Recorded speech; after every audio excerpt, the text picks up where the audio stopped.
वो वो दोनों बच्चों को ले गया। कौन दोनों? मूर्ख दानव किस इंसान की बात कर रहा है? वो कमजोर इंसान हमारे लोक में आके अपने बच्चे ले गए? ऐसे कैसे हो सकता है? वो लोग इंसान नहीं थे, नाग नागिन थे। वहां जितने भी दानव थे बच्चों की रखवाली के लिए सारे मारे गए। बस मैं अपनी जान बचा के भाग पाया हूँ। वो नाग नागिन बहुत शक्तिशाली है। अरे कायर, तू लड़ने की बजाय भाग आया और कायरों की तरह उन नाग नागिनों की वाहवाही कर रहा है। पूरी बात बता। दानव ने सेनापति को नागराज रुद्र और नागरानी मनसा के बारे में सारी बातें बताई और तभी उन्हें अपने राजा की आवाज आई। राजा दिखाई नहीं दे रहे थे, बस उनकी बातें सुनाई दे रही थी। किसी काम के नहीं हो तुम लोग।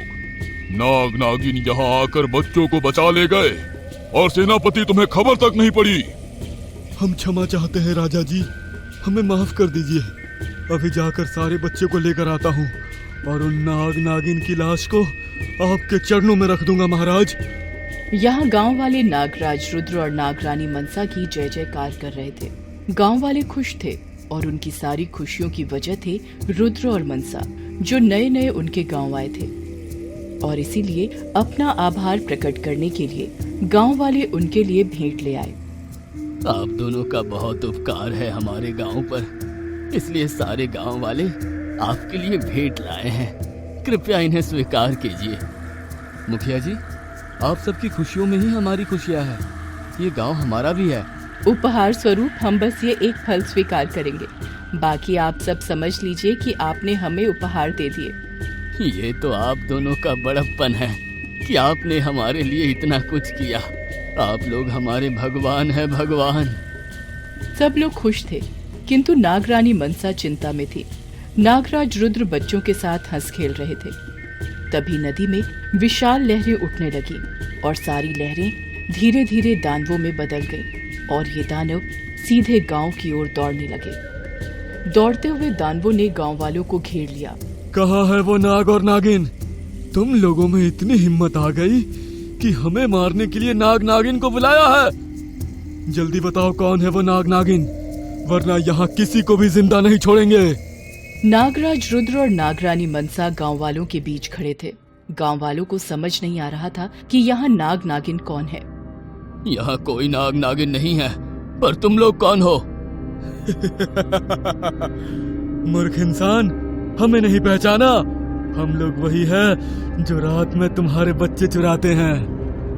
ओह, तो वो तुम लोग हो, पापी हो। सेनापति मुखिया के पास गया। मुखिया और बाकी गांव वाले डरने लगे। मुझे बस इतना बता दो कि नाग नागिन कहाँ है। हमें नहीं पता। तुम झूठ बोल रहे हो। हमें सच में नहीं पता।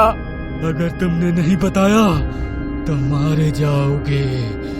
देखिए, हम झूठ नहीं बोल रहे। यहाँ कोई नाग नागिन नहीं है। ऐसा कैसे हो सकता है?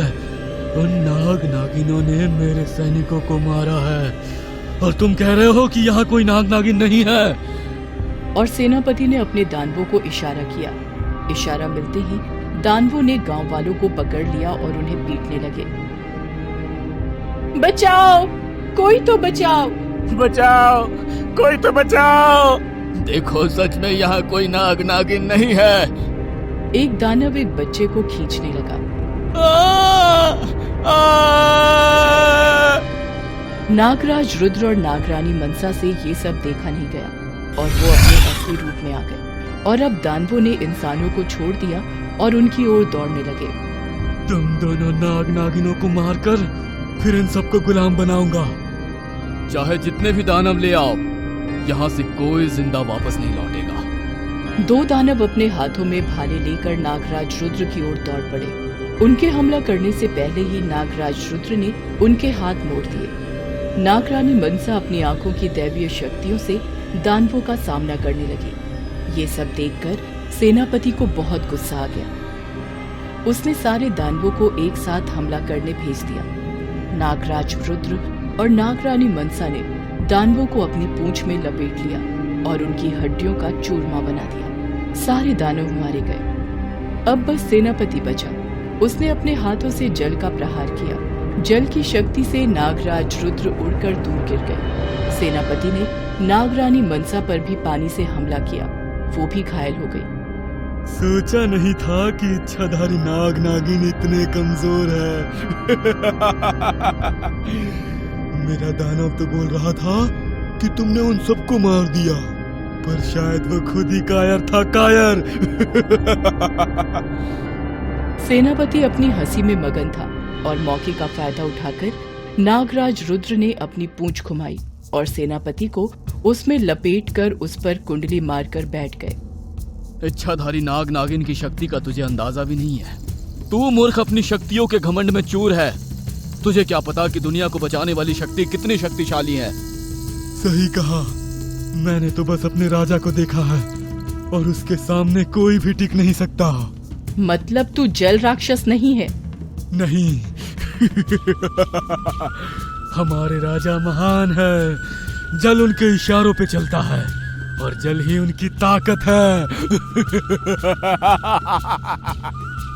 नागराज रुद्र ने एक ही पल में सेनापति के शरीर को मसल दिया और उसकी जान ले ली। नागराज रुद्र और नागरानी मनसा का ये भयानक रूप देखकर गांव वाले डरे हुए थे।